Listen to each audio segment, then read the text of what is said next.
Hello everyone, welcome to JRF Adda. Welcome to first paid class of our December 2024 batch. जैसा आप सभी जानते हो दिसंबर 2024 बैच का आज फर्स्ट क्लास है हमारा। इससे पहले एक ओरिएंटेशन सेशन मैं आप सभी के लिए ले चुकी हूँ, जहाँ पर पूरा प्लान मैंने आपके साथ डिस्कस किया था, कैसे हम लोग दिसंबर एग्जाम के लिए प्रिपरेशन करने वाले हैं, कैसे सारी चीजें हम लोग टारगेट करने वाले हैं। आज वो तो सेशन हमारा बेसिक मैंने आपको सारे इंस्ट्रक्शंस दे दिए थे, बट आज से हम लोग जो प्रॉपर अपना सिलेबस है वो स्टार्ट करने वाले हैं। एंड मैंने आपको ओरिएंटेशन सेशन में बोला था स्टार्टिंग के जो हमारे 2 वीक्स होंगे, मतलब ये और जो नेक्स्ट वीक में हम लोग बेसिक्स टू सोशोलॉजी या बेसिक्स ऑफ सोशोलॉजी कवर करने वाले हैं। तो आज बिल्कुल फर्स्ट क्लास है हमारी, जहाँ पर इंट्रोडक्शन टू सोशोलॉजी से ही हम लोग स्टार्ट करेंगे। सोशोलॉजी क्या है, सोसाइटी क्या है, ये सारी चीजें हम लोग कवर करने वाले हैं। सो आई होप आप सभी रेडी हो आज के सेशन के लिए। चलिए, तो बिना किसी डिले के अपना सेशन स्टार्ट करते हैं। सभी लोग जल्दी से आ जाइए, अपनी अटेंडेंस लगा दीजिए एक बार।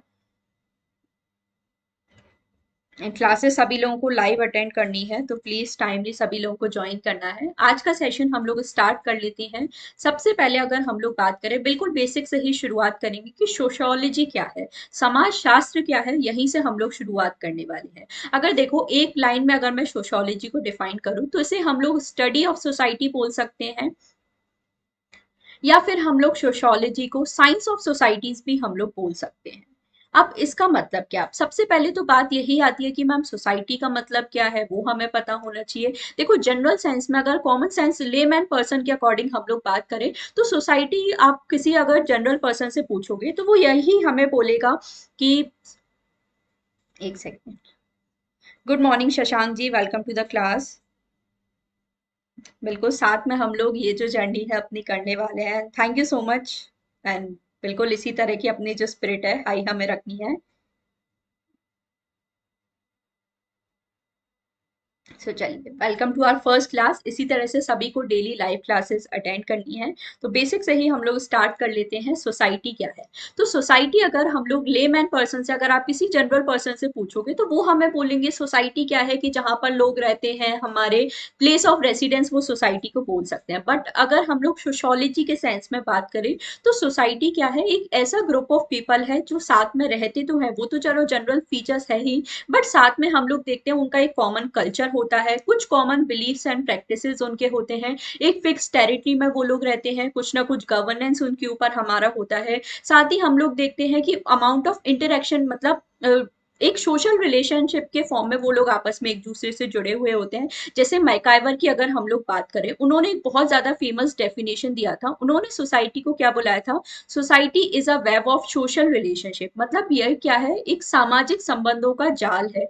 लोग हमारे एक दूसरे से आपस में रिलेटेड होते हैं किसी ना किसी टर्म्स में।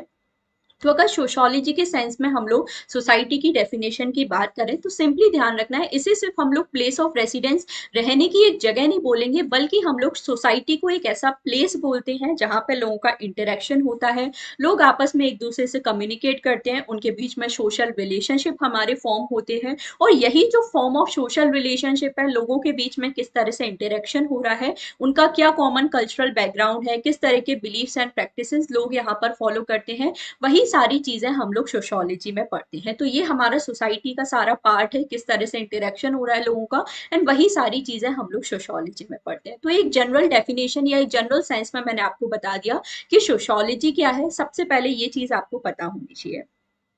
Very good afternoon Anjali ji, welcome to the class. कैसे हो आप सभी लोग?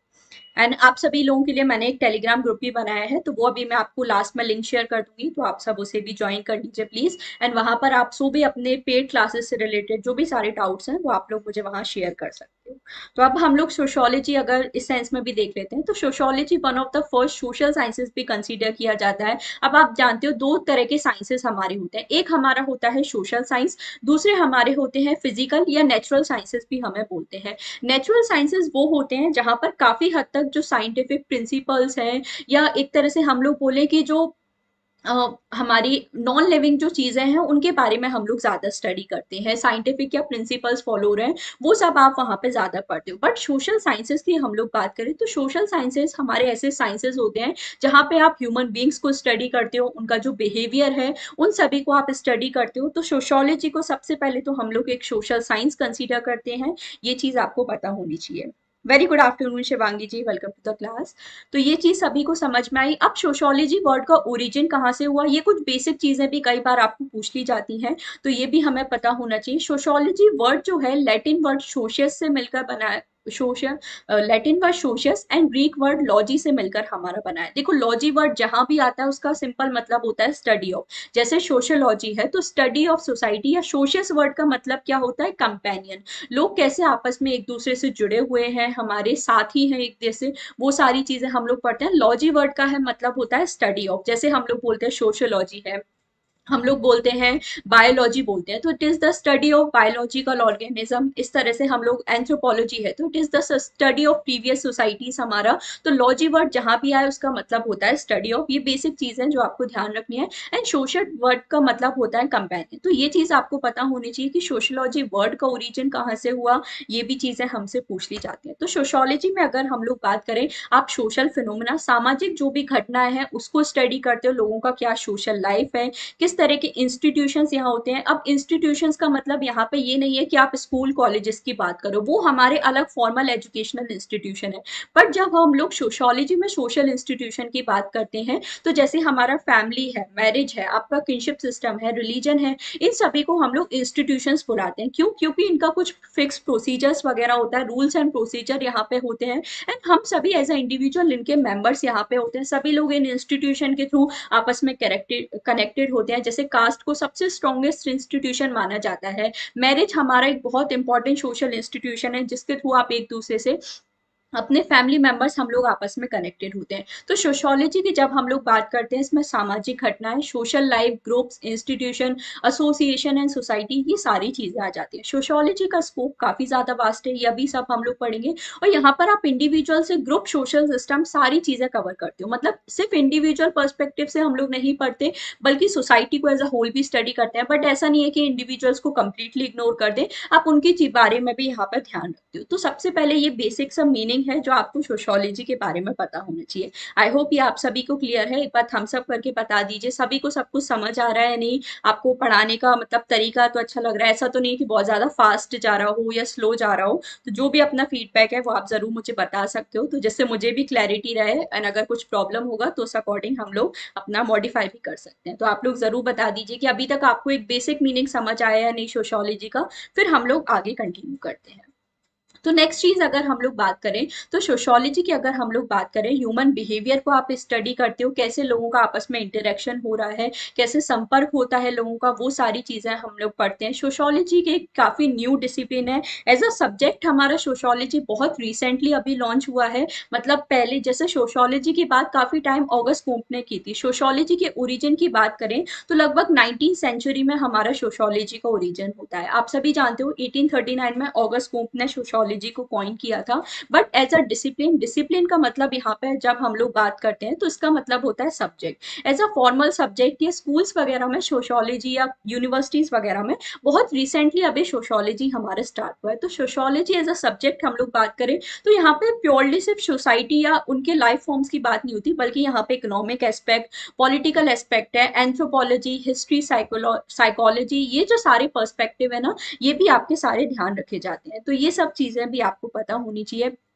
अब हम लोग जो सबसे इंपॉर्टेंट चीज आ जाती है एंड यहाँ से क्वेश्चन आपको जरूर बनते हैं, तो इन चीजों को आपको जरूर नोट डाउन करना है। सोशोलॉजी टर्म कॉइन किसने किया था और कब किया था? तो आप सभी जानते हो सोशोलॉजी की टर्म कॉइन किया था ऑगस्ट कुम्प ने, जिन्हें हम लोग फादर ऑफ सोशोलॉजी के रूप में भी जानते हैं। आप सभी जानते हो, बेसिक सी चीजें हैं। और कब उन्होंने ये टर्म कॉइन किया था? तो 1839 में ऑगस्ट कुम्प ने ये जो सोशोलॉजी टर्म है हमारा कॉइन किया था। बट अगर हम लोग प्रीवियसली बात करें तो उन्होंने सोशोलॉजी को सबसे पहले सोशल फिजिक्स हमारा बुलाया था। जब उन्होंने स्टार्टिंग में बिल्कुल इस सब्जेक्ट को डेवलप किया था तब उन्होंने सोशोलॉजी को एज अ सोशल फिजिक्स बुलाया था। बट लेटर ऑन उन्हें पता चलता है कि ये जो सोशल फिजिक्स टर्म है, उनसे पहले एक स्टेटिस्टिशियन थे एडोल्फ किटलेट, उन्होंने ये टर्म यूज किया था। तो उन्हें ऐसा लगा कि शायद ऐसा ना लगे कि मैंने ये जो सब्जेक्ट का नेम है किसी और से कॉपी किया है, तो फिर उन्होंने बाद में क्या किया, इसका सब नेम चेंज करके सोशियोलॉजी कर दिया। तो ये भी चीज आपसे पूछी जाती है, सोशियोलॉजी का पहले नेम हमारा क्या था, तो सोशल फिजिक्स इसका नेम था। और ये जो वर्ड किसने सबसे पहले यूज किया था, तो एडोल्फ किटलेट ने यूज किया था सबसे पहले सोशल फिजिक्स टर्म, और फिर बाद में इसी वजह से ऑगस्ट कुम्प ने इसका नेम चेंज करके सोशियोलॉजी हमारा कर दिया था। तो सोशियोलॉजी जो टर्म है 1839 में कॉइन किया गया था। ये भी बेसिक सा क्वेश्चन है जो आपको पूछा गया था अभी दिसंबर एग्जाम में। तो ये सारी बेसिक सी चीजें हैं जो आप सबको यहाँ पता होनी चाहिए। तो 1839 में ऑगस्ट कुम्प ने सोशियोलॉजी टर्म हमारा कॉइन किया था। इससे पहले सामाजिक भौतिकी मतलब सोशल फिजिक्स टर्म उन्होंने यूज किया था। तो ये बेसिक चीज आपको ध्यान रखनी है। अब आपको जो इंपॉर्टेंट डेफिनेशन है सोशियोलॉजी की वो भी यहाँ पर पता होना चाहिए, क्योंकि कई बार आपसे डेफिनेशंस भी पूछ ली जाती है। तो मैं आपको बहुत सारे अलग अलग थिंकर्स के डेफिनेशन बताने वाली हूँ। और ये जो डेफिनेशन है इन्हें देखकर डरना नहीं है कि इतनी सारी डेफिनेशन है कैसे याद होंगी। मैंने जो इंपॉर्टेंट कीवर्ड्स हैं वो भी आप सभी के लिए यहाँ पे हाईलाइट किए हैं कि कौन से थिंकर ने किस तरह से सोशियोलॉजी को हमारा डिफाइन किया है। तो एक बार जल्दी जल्दी से हम लोग ये सारी डेफिनेशंस को पढ़ लेते हैं। सबसे पहले अगर हम लोग ऑगस्ट कोम्ट की बात करें, जिन्हें बिल्कुल फादर ऑफ सोशियोलॉजी के रूप में हम लोग जानते हैं, तो ऑगस्ट कोम्ट की अगर बात करें, उन्होंने सोशियोलॉजी को किस तरह से डिफाइन किया है, the science of social phenomena subject to natural and invariable laws, the discovery of which is the object of investigation. उन्होंने सोशियोलॉजी को किस तरह से डिफाइन किया, आप नेचुरल और इनवेरिएबल लॉज है, मतलब जो नेचुरल चीजें हैं हमारी, या हमारी जो ऐसी चीजें हैं जिन्हें आप बदल नहीं सकते। जैसे ऑगस्ट कोम को हम लोग पॉजिटिविस्टिक बोलते हैं। पॉजिटिविस्टिक का मतलब क्या है हमारा, कि वो हमारी जो नेचुरल साइंसेस की जो चीजें हैं उन पर वो ज्यादा बिलीव करते थे। जैसे वो नेचुरल साइंसेस जैसे मैथमेटिक्स है, फिजिक्स है, हमारा केमिस्ट्री है, ये सब नेचुरल साइंसेस हमारे होते हैं। फिजिकल साइंसेस भी इन्हें हम लोग बोलते हैं। तो उनके प्रिंसिपल्स को ज्यादा हमारे फॉलो करते थे। मतलब जो क्वांटिटेटिव सब्जेक्ट है उसके बारे में ऑगस्ट कोम ज्यादा बात करते थे। तो पॉजिटिविस्टिक हम लोग ऑगस्ट कोम को बुलाते हैं। डोंट वरी, ये जो सारे टर्म्स है पॉजिटिविज्म क्या है ये भी हम लोग पढ़ेंगे जब हम लोग नेक्स्ट क्लास में ऑगस्ट कोम के बारे में पढ़ेंगे। तो वहां पर भी ये सब मैं आपको डिटेल में बताने वाली हूँ। Good afternoon Mamata ji, welcome to the class. So August Comte ने नेचुरल एंड इनवेरिएबल लॉस के बारे में बात की थी कि यहाँ पे कुछ ऐसी चीजें हैं जिन्हें आप चेंज नहीं कर सकते, बट कुछ चीजें डायनेमिक भी होती हैं। जैसे ऑगस्ट कूम्ब हमारे social statics and social dynamics के बारे में बात करते हैं। इस तरह से उन्होंने सोशियोलॉजी का डिवीजन किया है। तो ऑगस्ट कूम्ब की डेफिनेशन का कीवर्ड याद रखना है नेचुरल एंड इनवेरिएबल लॉस, जिसके थ्रू आप क्या करते हो, नई नई चीजों के बारे में खोज करते हो, नई नई चीजों के बारे में आप स्टडी करते हो। तो ये चीज हमें ध्यान रखनी है। Very good afternoon Anita ji, welcome to the class. Next हम लोग बात करें किंग्सली डेविस की, तो उन्होंने सोशियोलॉजी को as a general science of society बुलाया। तो यही डेफिनेशन मैंने आपको बताई भी थी। सामाजिक विज्ञान उन्होंने एक तरह से सोशियोलॉजी को बुलाया। तो ये बेसिक डेफिनेशन, जो इंपॉर्टेंट डेफिनेशन है, ऑल्दो सारी इंपॉर्टेंट है, बट जो सबसे इंपॉर्टेंट है जो रिपीट होती है एग्जाम में उनको मैं आपको हाईलाइट कर दे रही हूँ। तो ऑगस्ट कोम का जो डेफिनेशन है ये काफी ज्यादा इंपॉर्टेंट है, ये जरूर हमें नोट डाउन करना है। नेक्स्ट हम लोग बात करें, एम आई डर्कहाइम का डेफिनेशन आ जाता है। ये भी again one of the founding fathers हमारे कंसीडर किए जाते हैं, सिलेबस में भी हमारे मेंशन है। तो एम आई डर्कहाइम ने अपनी डेफिनेशन में सोशियोलॉजी को as a science of social institutions हमारा बुलाया है। सामाजिक संस्थाओं के बारे में हम लोग स्टडी करते हैं, जैसे आपका रिलीजन है, फैमिली है, मैरिज है, किनशिप है, एजुकेशन है, ये सब क्या है, सोशल इंस्टीट्यूशन है। तो हम लोग सोशियोलॉजी में ये जो सारे सोशल इंस्टीट्यूशंस हैं इन सभी के बारे में स्टडी करते हैं। हेनरी फेयरचाइल्ड की अगर हम लोग बात करें तो उन्होंने किस तरह से डिफाइन किया, the study of man and is environment in relation to each other. मतलब ह्यूमन बींग्स के बारे में स्टडी करते हैं, उनका बाकी जो फिजिकल एनवायरमेंट है या बाकी जो ह्यूमन बींग्स है उनके साथ किस तरह से रिलेशन है, वो सारी चीजें। फर्डिनेंड टॉनिस की बात करें तो general sociology is on the whole the theory of human living together. तो कैसे लोग साथ में रहते हैं, क्या उस किस तरह से उनका रिलेशन रहता है, मतलब किस तरह से प्रैक्टिसेस उनके बीच में फॉलो होती हैं, तो वो सारी चीजें हम लोग स्टडी करते हैं। ये फर्डिनेंड टॉनिस का डेफिनेशन है। तो इसमें से एमाइल डर्कहाइम का सबसे ज्यादा इंपॉर्टेंट है, एटलीस्ट ये आपको जरूर याद करना है। नेक्स्ट बात करें max weber, again one of the most important definition. उन्होंने किस तरह से डिफाइन किया था, the science which attempts the interpretative understanding of social action in order thereby to arrive at a causal explanation of his course and effect। जैसे max weber की बात करें तो उन्होंने क्या बताया था, सोशल एक्शन के बारे में मैक्स वेबर बात करते हैं कि किस तरह के एक्शन, जैसे 4 टाइप्स ऑफ एक्शंस के बारे में वेबर बात करते हैं। तो इंटरप्रिटेटिव अंडरस्टैंडिंग पे वो फोकस करते हैं। जो भी एक्शंस आप सोसाइटी में परफॉर्म कर रहे हो, जैसे हम लोग कोई भी पूजा वगैरह करते हैं तो ये क्या है, एक तरह का एक्शन है, हमारा ट्रेडिशनल एक्शन इसे हम लोग बोलते हैं। तो ये जो भी एक्शन आप परफॉर्म कर रहे हो, इसका मीनिंग आप कैसे इंटरप्रेट करते हो, मतलब कैसे आप इन चीजों को समझते हो, उसके बारे में वेबर बात करते हैं। वेबर ने एक बहुत फेमस कंसेप्ट भी दिया है वर्स्टीहेन का। वर्स्टीहेन का मतलब ये होता है कि कैसे जो सब्जेक्टिव मीनिंग्स हमारे मतलब किसी पर्सन के अकॉर्डिंग, जैसे मैं कोई भी एक्शन परफॉर्म कर रही हूँ तो मेरा क्या मीनिंग, मतलब मैंने क्या सोच के उस एक्शन को परफॉर्म किया है, वो जब आप स्टडी करने की कोशिश करते हो तो उसे वर्स्टीहेन अप्रोच बुलाया जाता है। या बेसिकली यहाँ पर आप क्या करते हो, डीप अंडरस्टैंडिंग के बारे में बात करते हो। तो वेबर एक इंटरप्रिटेविस्ट है, मतलब मीनिंग्स डिराइव हमारा होता है, जो भी ह्यूमन बींग्स आपस में बात कर रहे हैं, हमारे जिस भी तरह के वो एक्शन परफॉर्म कर रहे हैं, उसका कैसे हम लोग मीनिंग इंटरप्रेट करते हैं, उसके बारे में यहाँ पे बात की जाती है। साथ ही उन्होंने कॉजल एक्सप्लेनेशन पर भी फोकस किया है। कॉजल एक्सप्लेनेशन मतलब कॉज एंड इफेक्ट के बारे में आप लोग यहाँ पे बात करते हो, मतलब किसी चीज का क्या कारण है, रीजन क्या है, उसकी वजह से क्या प्रभाव, इफेक्ट आपको देखने को मिल रहा है, उसके बारे में मैक्स वेबर बात करते हैं। तो ये काफी ज्यादा इंपॉर्टेंट डेफिनेशन है जो बहुत बार आपसे पूछा गया है। एंड ये सारे कीवर्ड्स हैं वेबर के, जैसे social action, causal explanation, interpretative understanding. ये अभी जब हम लोग मैक्स वेबर के बारे में पढ़ेंगे यूनिट 1 में, तो ये सारे कीवर्ड्स भी आपको ध्यान रखने हैं। तो ये काफी ज्यादा इंपॉर्टेंट डेफिनेशन है जो आप सभी को नोट डाउन करना है।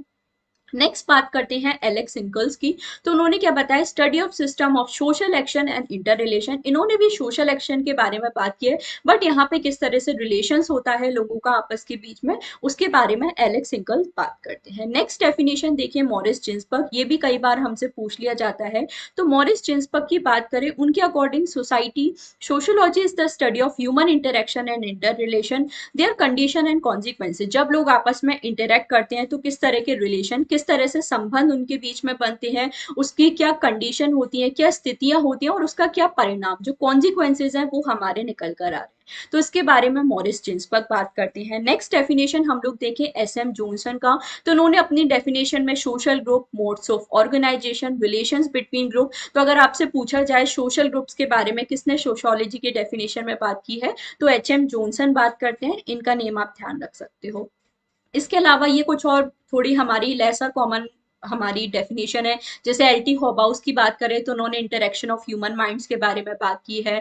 वॉन बीस की अगर बात करें तो यहाँ पे कैसे एसोसिएशन होता है, डिसोसिएशन होता है, ह्यूमन बिहेवियर, इन सारी चीजों के बारे में उन्होंने बात की है। तो ये सारी बेसिक सी डेफिनेशन है, आप चाहो तो एक बार रीड आउट कर सकते हो। जॉर्ज जिमेल की बात करें तो ये जॉर्ज जिमेल आप सभी जानते हो, अगेन सोशल ग्रुप्स के बारे में बात करते हैं। जैसे जॉर्ज जिमेल अलग अलग टाइप्स ऑफ ग्रुप के बारे में बात करते हैं। हमारी सोसाइटी में डायड होते हैं, डायड मतलब दो लोगों से मिलके जो ग्रुप बनते हैं उसे डायड बोलते हैं। फिर हमारा ट्रायड एक होता है जो 3 या 3 से ज्यादा लोगों से मिलकर बनता है। तो ऐसे अलग अलग टाइप्स ऑफ ग्रुप्स के बारे में जॉर्ज जिमेल बात करते हैं। लोगों के बीच में कैसे इंटरेक्शन होता है, उन सारी चीजों के बारे में बात की जाती है यहाँ पर।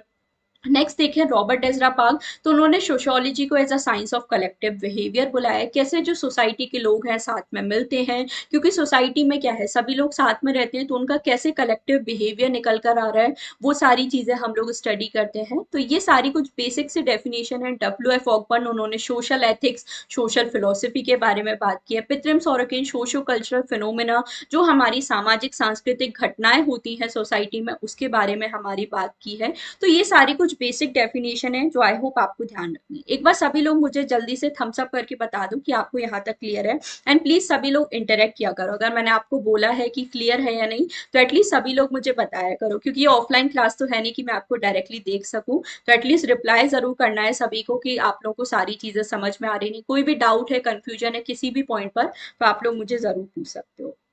तो पहले एक बार यहाँ तक बता दीजिए सभी को सारी चीजें क्लियर है या नहीं। फिर नेक्स्ट हम लोग इंपॉर्टेंट चीज पढ़ेंगे, that is features of sociology. समाजशास्त्र की क्या विशेषताएं हैं, ये सब आपको पता होनी चाहिए। अब देखो ये कुछ ऐसे टॉपिक हैं जहां से जरूरी नहीं है कि आपको डायरेक्टली हर बार क्वेश्चन देखने को मिले हैं, कई बार आपको नहीं भी देखने को मिलती, बट ये जो चीजें हैं ना, जैसा मैंने आपको इस यूनिट का नेम दिया है, हमारे बेसिक्स को क्लियर करने के लिए बहुत ज्यादा जरूरी है। आप सोशियोलॉजी की जो बात की चीजें हैं तभी आप समझ सकते हो, जब सबसे पहले आपको बेसिक्स क्लियर होंगे कि सोशोलॉजी क्या है, सोसाइटी क्या है, यहाँ पर क्या इसके फीचर्स होते हैं, किन चीज़ों के बारे में हम लोग स्टडी करते हैं। तो सबसे पहले ये चीज़ें आपको पता होनी चाहिए। तो सबसे पहले आप लोग मुझे बता दीजिए कि आप सभी को क्लियर है या नहीं, समझ में आ रहा है नहीं सारी चीज़ें। बाकी स्टूडेंट्स भी बताइए, सभी लोगों से मैं चाहती हूँ कि मेरी क्लास ऐसी हो, हम लोग अच्छे से इंटरेक्ट करें। तो सिर्फ ऐसी क्लास देखनी नहीं है, सभी लोगों को बिल्कुल इंटरेक्ट भी करना है। बाकी स्टूडेंट्स भी बता दीजिए जल्दी से, सब कुछ क्लियर है।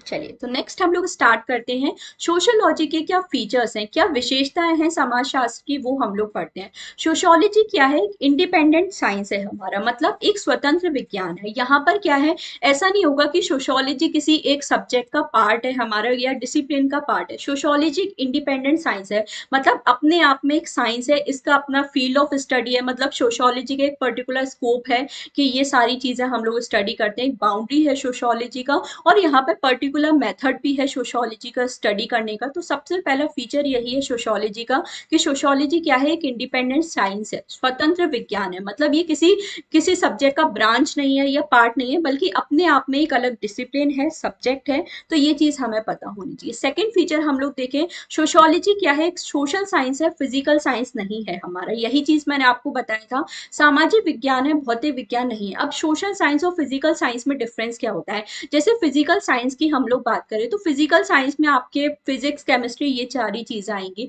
तो फिजिक्स में आप हमारी सोसाइटी के जो नेचुरल चीजें हैं, जैसे ग्रेविटेशनल लॉ के बारे में पढ़ोगे, आप अर्थ के बारे में पढ़ोगे, या बाकी लिविंग ऑर्गेनिजम्स के बारे में, जैसे हम लोग बायोलॉजी वगैरह में पढ़ सकते हैं, जैसे हम लोग कई बार प्लांट्स वगैरह की ग्रोथ, वो सारी चीजें पढ़ते हैं। तो वो सब फिजिकल या नेचुरल साइंसेज में आ जाता है। बट हम लोग जो नेचुरल साइंसेज और सोशल साइंसेज को अलग अलग रखते हैं, क्योंकि सोशल साइंसेज में मोस्टली हम लोग ह्यूमन बींग्स या फिर ह्यूमन बिहेवियर है उसके बारे में स्टडी करते हैं। अब जैसे नेचुरल साइंसेज की हम लोग बात करें तो वहां पर आप ये पढ़ोगे कि जैसे प्लांट्स की ग्रोथ कैसे होती है, कैसे सारी चीजें चलती है, वो सब हम लोग पढ़ते हैं। बट सोशल साइंसेज में आप पढ़ोगे कि कैसे ह्यूमन बींग्स की ग्रोथ हो रही है, उनका बिहेवियर कैसे चेंज हो रहा है, वो सब। और नेचुरल साइंसेज और सोशल साइंसेज को क्यों हम लोग अलग अलग रखते हैं? क्योंकि सोशल साइंसेज में ह्यूमन बींग्स, आप मनुष्यों के बारे में पढ़ते हो, तो ह्यूमन बींग्स का सबसे इंपॉर्टेंट एलिमेंट क्या है कि उनके पास कॉन्शियसनेस होती है। कॉन्शियसनेस का मतलब क्या है कि सोचने समझने की शक्ति होती है उनके पास। ह्यूमन बीइंग किसी चीज को देख के सोच सकते हैं, रिएक्ट कर सकते हैं। अब जब आप अगर किसी प्लांट को बात करो तो प्लांट के पास कॉन्शियसनेस नहीं है, वो नहीं सोच सकता अपने बारे में या किसी और चीज के बारे में, या किसी चीज पर वो अपने रिएक्शन नहीं देख सकते। तो यही हमारा एक डिफरेंस है जो अलग करता है नेचुरल साइंसेज, या जैसे फिजिकल साइंसेज भी हम लोग बोलते हैं, और सोशल साइंसेज को। तो सोशोलॉजी क्या है, सोशल साइंसेज है, क्योंकि यहाँ पे आप क्या करते हो, मैन मतलब इंडिविजुअल ह्यूमन बींग्स को स्टडी करते हो, जो भी सोशल एक्टिविटी, मतलब जिस तरह के वो कोई भी एक्टिविटी अपनी लाइफ में कर रहे हैं, चाहे वो छोटी से छोटी एक्टिविटी क्या ना हो, आप डेली कैसे उठ रहे हो, किस तरह का बिहेवियर पैटर्न आपका फॉलो हो रहा है, किस तरह से आपकी लाइफ में सारी चीजें चल रही, ये सब कुछ हम लोग सोशोलॉजी में स्टडी करते हैं। तो सोशोलॉजी क्या है, एक सोशल साइंस है, फिजिकल साइंस नहीं है। ये सेकेंड फीचर है। थर्ड हम लोग देखें, सोशोलॉजी क्या है, कैटेगोरिकल है and not a normative discipline. इसका मतलब क्या है कि सोशोलॉजी आपको सिर्फ नॉर्म्स के बारे में बात नहीं करता, सिर्फ आपको यहाँ पर जो रूल्स और रेगुलेशंस है वो सब नहीं बताए जाते कि क्या चीज मोरली सही है, नैतिक तरीके से क्या चीज सही है, क्या चीज गलत है, ऐसा नहीं होता। बल्कि ये क्या है, कैटेगरिकल है। मतलब यहाँ पे क्या है, डाउटलेस चीजें होती हैं, आपको हर चीज एकदम क्लियरली और स्पेसिफिकली यहाँ पे बताई जाती है कि ये चीज ऐसी होनी चाहिए, हमारी इस तरह से आपकी सोशल लाइफ चलनी चाहिए। ये सारी चीजें हम लोग यहाँ पे स्टडी करते हैं। तो सोशोलॉजी इन चीजों पर फोकस नहीं करता क्या चीज सही है, क्या चीज गलत है। ये सारी चीजें बहुत सेकेंडरी होती है, ना ही आपको ऐसे रिकमेंडेशन दिए जाते हैं कि ये काम आपको ऐसा करना चाहिए। मतलब वैल्यू जजमेंट यहाँ पे नहीं होती, बल्कि आपको क्लियरली सारी चीजें बताई जाएंगी कि जैसे दो लोग आपस में इंटरेक्ट कर रहे हैं तो किस तरह से इंटरेक्शन चल रहा है, किस तरह का बिहेवियर पैटर्न यहाँ पे फॉलो हो रहा है, एकदम क्लियरली आपको सारी चीजें बताई जाती हैं। तो इसलिए सोशोलॉजी को एज अ कैटेगोरिकल डिसिप्लिन भी हम लोग बुलाते हैं। ये थर्ड फीचर है हमारा।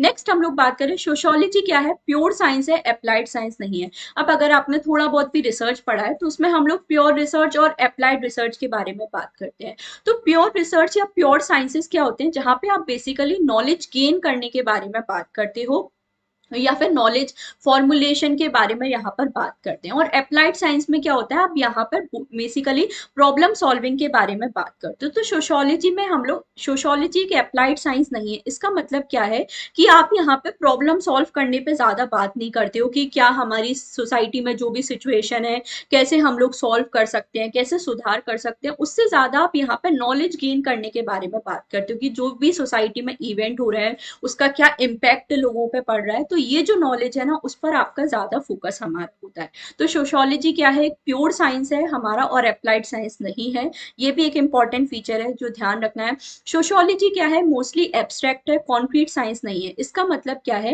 कि यहाँ पे ऐसा नहीं है कि सोशियोलॉजी या सोसाइटी आपको एक फिजिकल फॉर्म में देखने को मिल जाएगी। सोशियोलॉजी यहाँ पे आप मोस्टली लोगों के, जैसे हमने पढ़ा, आप लोगों के बीच में जो रिलेशंस है, कैसे उनके बीच में इंटरेक्शन हो रहा है, उसके बारे में आप बात करते हो। अब मेरा आपसे क्या रिलेशन है, मेरा आपसे क्या संबंध है, या आप किसी फिजिकल फॉर्म में या वर्ड्स के फॉर्म में एक्सप्रेस नहीं कर सकते, बल्कि ये क्या है, एब्स्ट्रैक्ट चीज है कि आप यहाँ पे क्या है, सिर्फ फील कर सकते हो हमारे बीच में जो कनेक्शन है, रिलेशन है, उसको। तो इसलिए सोशियोलॉजी को हम लोग क्या बोलते हैं, एब्स्ट्रैक्ट चीजें हम लोग बोलते हैं। अब यहाँ पे जैसे हमारी सोसाइटी में वॉर एंड रिवॉल्यूशन होते हैं, तो सोशियोलॉजी का हमारा फोकस इस पर नहीं होगा कि क्या वॉर हो रहा है, क्या रिवॉल्यूशन हो रहा है, बल्कि इस पर फोकस होगा कि सोशल कन्फ्लिक्ट किस तरह से हो रहा है। मतलब ये जो वॉर रिवॉल्यूशन हो रहे हैं, इसका हमारे लोगों पर क्या इम्पैक्ट हमारा पड़ रहा है, ये जो कन्फ्लिक्ट हो रहा है इसकी वजह से लोगों के बीच में किस तरह से रिलेशंस चेंज हो रहे हैं, उन पर हम लोग ज्यादा फोकस करते हैं। तो सोशियोलॉजी काफी हद तक जो एब्स्ट्रैक्ट चीजें हैं उन पर हमारा ज्यादा फोकस करता है, ना कि कॉन्क्रीट चीजों पे। तो ये हमारा फीचर है।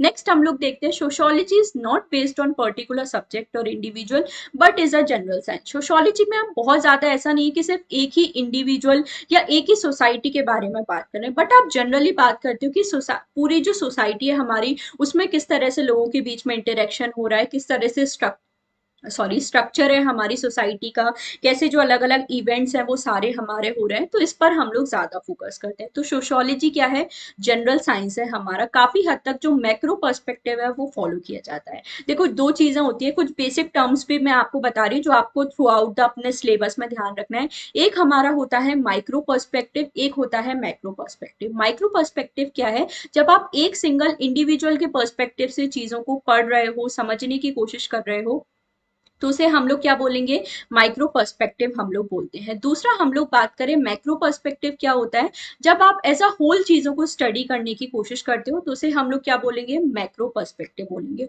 ऑल दो सोशियोलॉजी में काफी हद तक हम लोग इंडिविजुअल पर्सपेक्टिव, बिहेवियर की भी बात करते हैं, बट अगर एक जनरल सेंस में बोलें तो सोशियोलॉजी काफी हद तक जो मैक्रो एस्पेक्ट है, मतलब सोसाइटी को एज अ होल स्टडी करने के बारे में बात करता है। आई होप ये आप सभी को क्लियर है। लास्ट फीचर हमारा आ जाता है, सोशियोलॉजी क्या है, रेशनल एंड एम्पिरिकल साइंस है। अब ये जो एम्पिरिकल वर्ड है, इसका मीनिंग भी आपको हमेशा ध्यान रखना है। सोशियोलॉजी में जहां भी आपको एम्पिरिकल वर्ड आए, इसका मतलब होता है कि experience. E for empirical and E for experience, मतलब यहाँ पे आप क्या है, हमेशा चीजों को एक्सपीरियंस कर सकते हो। और सोशियोलॉजी में, सोशियोलॉजी को भी एक एम्पिरिकल साइंस बोलते हैं। हमेशा आप चीजों को खुद एक्सपीरियंस कर सकते हो। सबसे बड़ा बेनिफिट यही है सोशियोलॉजी का, कि कुछ भी चीज आपको मगअप करने की जरूरत नहीं। हर चीज आपको सोसाइटी में दिख जाएगी कि कैसे लोगों के बीच में इंटरेक्शन हो रहा है, आप उसे फील कर सकते हो, एक्सपीरियंस कर सकते हो। तो सोशियोलॉजी एक एम्पिरिकल साइंस है और रेशनल भी है। हमेशा यहाँ पर रीजन इंक्लूडेड होते हैं, किसी चीज का क्या कारण है, प्रॉपर लॉजिक है, वो आप यहाँ पर फॉलो करते हो। तो हमेशा आप अपने सेंसेस के थ्रू भी एक्सपीरियंस गेन करते हो, या फिर आप डायरेक्टली ऑब्जर्व करके भी चीजों को एक्सपीरियंस गेन करते हो, खुद अनुभव कर कर भी। तो ये हमारे इंपॉर्टेंट फीचर्स हैं सोशियोलॉजी के, जो आप सभी को ध्यान रखना है। सोशियोलॉजी क्या है, एक रेशनल और एम्पिरिकल साइंस है। ये भी आप सभी को पता होना चाहिए। आई होप यहाँ तक आप सभी को क्लियर है। तो एक बार मुझे बता दीजिए। फिर नेक्स्ट टॉपिक हम लोग स्टार्ट करेंगे, subject matter of sociology. Sociology में हम लोग क्या चीजों पर फोकस करते हैं वो हम लोग देखेंगे। यहाँ तक आप बता दीजिए, कोई डाउट है तो वो आप बता सकते हो। नहीं, जो हैंडबुक आपको मिलेगी वो, ये तो जो क्लास के पीडीएफ्स होते हैं, काफी डिटेल नोट्स होते हैं। हैंडबुक में आपको टू द पॉइंट जो चीजें हैं वो आपको मिलेंगी, टू द पॉइंट नोट्स आपको मिलेंगे। बाकी ये जो क्लासेस के पीडीएफ हैं ये भी आपके पास रहेंगे, और हैंडबुक आपको अलग से दी जाएगी, उसमें short to the point notes आपको होंगे। देखो हैंडबुक इसलिए होती है क्योंकि जिससे आप रिवीजन कर सको। अगर रिवीजन में आप इसी तरह से सारे नोट्स डिटेल नोट्स लिखोगे तो फिर आपको याद करने में तो डिफिकल्टी होगी ना। इसलिए हैंडबुक में बिल्कुल टू द पॉइंट, जैसे नोट्स हम लोग बनाते हैं ना, बिल्कुल शॉर्ट में टू द पॉइंट सारी चीजें हो, तो वैसा आपको मिलेगा हैंडबुक में। चलिए यहाँ तक सभी को क्लियर है, तो नेक्स्ट टॉपिक हम लोग स्टार्ट करते हैं, सब्जेक्ट मैटर ऑफ सोशोलॉजी। मतलब सोशोलॉजी में हम लोग क्या चीजें पढ़ते हैं, क्या चीजों पर हमारा फोकस रहता है, तो वो हम लोग देखेंगे। यहाँ पर हम लोग बात करते हैं एलेक्स सिंकल्स की। अभी मैंने आपको इनका डेफिनेशन भी पढ़ाया था। तो एलेक्स सिंकल्स ने हमारे 3 पास दिए हैं। मतलब एलेक्स सिंकल्स के अकॉर्डिंग 3 ऐसी चीजें हैं जिस पर हम लोग सोशोलॉजी में फोकस करते हैं। ये भी क्वेश्चन आपसे पूछा गया है फेब 2023 एग्जाम में, तो ये भी आपको देखो मैंने डायरेक्टली हाईलाइट किया है। 3 पार्ट्स उन्होंने बताया, historical, empirical and analytical path उन्होंने बुलाया। जब हम लोग हिस्टोरिकल की बात करते हैं तो यहाँ पर उनका मेन फोकस था हिस्टोरिकल पाथ के अकॉर्डिंग। उनका मतलब क्या है कि यहाँ पर ट्रेडिशनली कैसी चीजें चलती थी हमारी सोसाइटी में। मतलब जो हमारे फाउंडिंग फादर्स थे, जो बिल्कुल स्टार्टिंग के अर्लियर सोशोलॉजिस्ट थे, उन्होंने सोशोलॉजी के बारे में किस तरह से बात की है, किस तरह से हमारी सारी चीजों को डिफाइन किया है, वो सारी उन्होंने बात की है। ये जो नोट्स वाली चीज है, ये मैंने आपको ओरिएंटेशन सेशन में समझाया था, तो आप एक बार उस सेशन को देखिए। अदरवाइज क्लास के लास्ट में हम लोग ये जो सारी एक्स्ट्रा चीजें ना वो डिस्कस कर सकते हैं, अदरवाइज बाकी स्टूडेंट को अभी कंफ्यूजन होगा। तो प्लीज थोड़ा सा कोऑपरेट करिए, हम लोग क्लास के लास्ट में ये सब डिस्कस कर लेंगे। और अभी क्लास काफी कुछ आज हमें कवर करना है, तो क्लास भी बहुत ज्यादा लंबी ना हो जाए, तो थोड़ा सा हम लोग चीजें कवर कर लें, फिर लास्ट में डाउट्स आपके डिस्कस करेंगे। चलिए, तो फर्स्ट पार्ट एलेक्स सिंकल्स ने हमें क्या बताया, हिस्टोरिकल चीजें, मतलब जो ऐतिहासिक चीजें उस पर आप फोकस करते हो कि कैसे जो फाउंडिंग फादर्स हैं, ट्रेडिशनली किस तरह से सोसाइटीज हुआ करती थी, या जो फाउंडिंग फादर्स हैं, जो अर्लियर सोशोलॉजिस्ट हैं, जैसे ऑगस्ट कोम्ट है, हमारे हर्बर्ट स्पेंसर है, ये सब फाउंडिंग फादर्स हैं। तो उन्होंने सोशोलॉजी को किस तरह से डिफाइन किया है, कैसे सारी चीजें उन्होंने एक्सप्लेन की है, उन सारी चीजों के बारे में बात करते हैं। सेकंड जो पाथ उन्होंने बताया है, एम्पिरिकल चीजों पर आप फोकस करते हो, मतलब जो चीजें आप खुद देख सकते हो, जैसे कंटेम्प्रेरी सोशोलॉजिस्ट, जो आज के टाइम पे वर्तमान जो प्रेजेंट टाइम में सोशोलॉजिस्ट हैं, उन्होंने किस तरह से सारी चीजों को डिफाइन किया है, वो किस तरह से सोसाइटी को एक्सप्लेन करते हैं, तो वो सारी चीजें आप पढ़ते हो। जो करंट मतलब आज के टाइम पे किस तरह की रिसर्च की जा रही है, किस तरीके की स्टडी की जा रही है, वो सारी चीजों के बारे में बात करते हो। एंड थर्ड पार्ट उन्होंने बताया एनालिटिकल, विश्लेषणात्मक। इसका मतलब क्या है कि यहाँ पर आप कैसे सारे डिफरेंट डिसिप्लिन को मेजर करते हो, किस तरह से रीजंस, मतलब क्या तर्क, क्या कारण है किसी चीज का, तो वो सारी जो एनालिटिकल चीजें हैं, कंसेप्चुअल चीजें हैं, उन पर आप ज्यादा फोकस करते हो। तो ये 3 मेन पार्ट्स हैं जो एलेक्स सिंकल्स ने हमें बताया है। फर्स्ट है historical, second empirical and third analytical. तो बस ये ब्रीफ सा मीनिंग है जो आप लोगों को यहाँ पे ध्यान रखना है। इसके अलावा थोड़ा और भी सब्जेक्ट मैटर अगर हम लोग डिटेल में देखें, ये तो चलो एलेक्स सिंकल्स की बात हो गई कि उन्होंने 3 पार्ट्स हमें बताए हैं, बट एक जनरल सेंस में देखें तो क्या सब्जेक्ट मैटर होता है सोशोलॉजी का। यहाँ पर आप सोशोलॉजिकल एनालिसिस के बारे में बात करते हो, मतलब क्या अलग अलग पर्सपेक्टिव्स हैं जिसके थ्रू हम लोग सोसाइटी को स्टडी करते हैं। जैसे फंक्शनलिज्म पर्सपेक्टिव अलग होगा, फंक्शनलिज्म पर्सपेक्टिव में हमेशा सोसाइटी में एज अ हार्मनी, कॉपरेशन, इन सारी चीजों की बात की जाती है। दूसरा हमारा कॉन्फ्लिक्ट पर्सपेक्टिव भी होता है, तो कैसे सोसाइटी में सोशल कन्फ्लिक्ट हो रहा है, उस तरह से बात की जाती है। तो हर थिंकर्स ने अलग अलग तरह से अपना अलग अलग पर्सपेक्टिव है उनको सोसाइटी को एनालाइज करने का, समझने का। तो सोशोलॉजी में हम लोग यही चीजें स्टडी करते हैं। जैसे ये जो थियोरिटिकल पर्सपेक्टिव है ना, वो भी मैं आपको सारे समझाने वाली हूँ कि फंक्शनलिज्म पर्सपेक्टिव क्या है, कॉन्फ्लिक्ट पर्सपेक्टिव क्या है, स्ट्रक्चरलिज्म पर्सपेक्टिव क्या है, स्ट्रक्चर फंक्शनलिज्म क्या है, तो वो सारी चीजें भी हम लोग कवर करेंगे। तो इस तरह से हम लोग चीजें फोकस करते हैं। नेक्स्ट हम लोग जो प्राइमरी यूनिट्स हैं उन पर हमारा यहाँ पे फोकस किया जाता है। जैसे प्राइमरी यूनिट क्या है आपकी, रूरल सोसाइटी क्या है, अर्बन सोसाइटी क्या है, रिलीजियस प्रैक्टिसेस वगैरह क्या है। तो ये जो आपकी छोटी छोटी यूनिट्स है, कास्ट क्या है, क्लास क्या है, इन सभी पर भी हमारा फोकस होता है, कैसे हमारी सोशल लाइफ चलती है, इन चीजों के बारे में बात की जाती है। थर्डली हम लोग देखें यहाँ पर कैसे जो स्ट्रक्चर और फंक्शन है सोसाइटी का, वो कैसे रहता है, मतलब कैसे अरेंजमेंट होता है सोसाइटी में लोगों का, अलग अलग सोशल इंस्टीट्यूशंस का, उसके बारे में हम लोग बात करते हैं। फोर्थली हम लोग देखें किस तरह की सोशल प्रोसेसेस यहाँ पे फॉलो की जाती हैं। जैसे हम लोग बात करें कॉन्फ्लिक्ट है, कॉपरेशन है, एसिमिलेशन है, इंटरेक्शन है, ये सब भी क्या है, एक तरह की सोशल प्रोसेस है, सामाजिक प्रक्रिया है। तो सोशल प्रोसेस का भी टॉपिक हम लोग यूनिट 3 में पढ़ते हैं। तो कैसे इंटरेक्शन हो रहा है लोगों का, कैसे कॉन्फ्लिक्ट हमें देखने को मिल रहा है, वो सारी चीजें हम लोग पढ़ते हैं। सोशोलॉजी का अपना अलग मेथड भी है कि किस तरह से सारी जो रिसर्च है वो यहाँ पर कंडक्ट की जाएगी। तो ये सारे अलग अलग पार्ट्स हैं, सब्जेक्ट मैटर है सोशोलॉजी का, जिसको हम लोग पढ़ते हैं। नेक्स्ट देखो यहाँ पे कैसे जो कंसेप्ट हैं, प्रपोजिशंस या थियरीज हैं, वो हमारी कैसे बनाई जाती हैं, तो वो हम लोग देखते हैं। आप अलग अलग चीजों को स्टडी करते हो, उसके बेसिस पे कंसेप्ट बिल्ड होते हैं, फिर अलग अलग कंसेप्ट को मिलके थोड़े प्रपोजिशंस हमारे बनते हैं, फिर बड़ी थियरीज हमारी फॉर्मुलेट होती हैं। तो वो सारी चीजों के बारे में बात करते हो। एंड लास्टली हम लोग स्पेशलाइजेशन के बारे में भी बात करते हैं कि अलग अलग जो फील्ड ऑफ इंक्वायरी है वो भी आपकी निकल कर आती है। जैसे हम लोग सोशोलॉजी ऑफ रिलीजन हमारा निकल कर आता है, सोशोलॉजी ऑफ आपका मैरिज फैमिली निकल कर आ जाता है। मतलब अलग अलग सोशोलॉजी में भी आपकी अलग अलग फील्ड्स बन जाती हैं। जैसे कुछ लोग रूरल सोसाइटी पे स्टडी करते हैं, कुछ लोग अर्बन सोसाइटी पे स्टडी करते हैं। तो ये सब भी क्या है, सोशोलॉजी का सब्जेक्ट मैटर है कि आप अपने नॉलेज गेन करके अलग अलग फील्ड्स में यहाँ पे स्पेशलाइजेशन भी कर सकते हो। तो ये सब क्या है, सब्जेक्ट मैटर है हमारा सोशियोलॉजी का, जो आप लोग को ध्यान रखना है। क्लियर सभी को। नेक्स्ट हमारा टॉपिक आ जाता है यहाँ पर स्कोप ऑफ सोशियोलॉजी, समाजशास्त्र का दायरा क्या है, मतलब क्या क्या ऐसी चीजें हैं जो हम लोग यहाँ पे स्टडी करते हैं। तो ये जो स्कोप ऑफ सोशियोलॉजी है, ये अगेन काफी ज्यादा इंपॉर्टेंट टॉपिक है। जैसे अगर आपने सुना है तो फॉर्मलिस्टिक एंड हमारा जो सिंथेटिक स्कूल ऑफ थॉट है, उसके बारे में हम लोग पढ़ते हैं। तो वो सारी चीजें भी हम लोग यहाँ पर कवर करने वाले हैं। तो स्कोप ऑफ सोशियोलॉजी की हम लोग बात करें तो यहाँ पे जैसा मैंने आपको बताया, जो सोशल रिलेशनशिप है, सोशल प्रोसेसेस है, क्या अलग अलग ऑर्गेनाइजेशन है, किस तरह की कम्युनिटीज होती हैं, नेशन, सोशल स्ट्रक्चर कैसा रहता है हमारा, इन सारी चीजों को आप स्टडी करते हो। तो सोशियोलॉजी में यही हम लोग पढ़ते आ रहे हैं। ये क्या है, systematic and objective study of human society. तो ह्यूमन सोसाइटी में के बारे में तो आप पढ़ते ही हो, ह्यूमन बींग्स के बारे में आप पढ़ते हो, बट उनके किस तरह के सोशल एक्शन रहते हैं, किस तरह से रिलेशनशिप उनके रहते हैं बाकी सोसाइटी के मेंबर से, अपने फैमिली मेंबर से। तो वो सारी चीजें हम लोग सोशियोलॉजी में स्टडी करते हैं। क्लियर सभी को। तो सोशियोलॉजी में हम लोग सोशियोलॉजी के स्कोप की अगर बात करें तो दो मेन स्कूल्स ऑफ थॉट है, उनके बारे में पढ़ते हैं। पहला है हमारा स्पेशलिस्टिक और फॉर्मलिस्ट स्कूल ऑफ थॉट, दूसरा हमारा होता है सिंथेटिक स्कूल ऑफ थॉट। ये जो दोनों स्कूल्स हैं, इनका आपको अच्छे से मीनिंग समझना है, क्योंकि जब हम लोग पूरा सोशियोलॉजी का सिलेबस करेंगे तो ये टर्म्स आपको बार बार देखने को मिलेंगे कि ये थिंकर फॉर्मलिस्टिक स्कूल को बिलोंग करते हैं, ये थिंकर सिंथेटिक स्कूल को बिलोंग करते हैं। तो ये सब आपको पता होना चाहिए। तो कौन कौन से थिंकर किस स्कूल को फॉलो करते हैं, ये सब आपको ध्यान रखना है, और आप चाहो तो इन्हें नोट डाउन भी कर सकते हो। तो ये हम लोग देख लेते हैं एक एक करके।